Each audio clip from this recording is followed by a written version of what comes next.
बहुत बहुत धन्यवाद अध्यक्ष महोदय समय देने के लिए।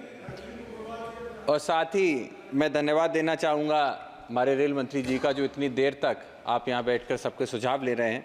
अध्यक्ष महोदय, मैं आपके माध्यम से मंत्री जी से कहना चाहूँगा कि मेरे लोकसभा क्षेत्र बदायूं के अंदर कई सारे हज़ारों की तादाद में ऐसे लोग रह रहे हैं जो खास करके दिल्ली एनसीआर के अंदर कई सारे व्यवसाय के अंदर हैं। चाहे हम टेक्सटाइल्स की बात कर लें, जीन्स और कपड़े की फैक्ट्रियों से लेकर जितनी भी रेडी की दुकानें होती हैं, वहाँ पे कहीं ना कहीं मूलतः बदायूं के लोग हैं। 70,000 से ज़्यादा के लोग हैं जो यहाँ पर रह रहे हैं।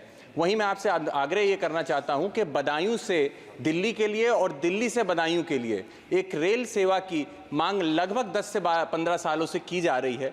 फाइल काफ़ी आगे तक बढ़ी है। अगर आप अपनी निगाह उस पर डालेंगे तो निश्चित ही वो सेवा बदायूं को एक बड़ी सौगात के रूप में मिल सकती है।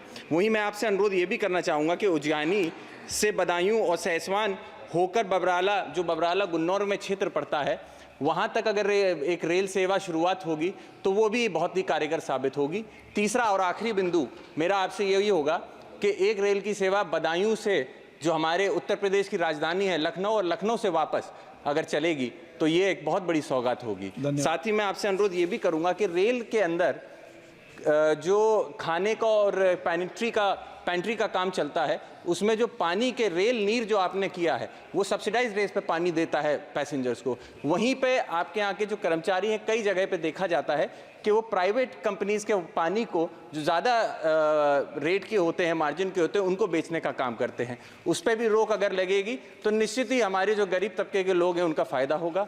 और अंत में यही कहूँगा कि मैं काफ़ी देर से आपको देख रहा था, कई समय पे आपने अपने कलम को उठा के, जो आपके सामने डायरी है उसमें पॉइंट्स को नोट किया है।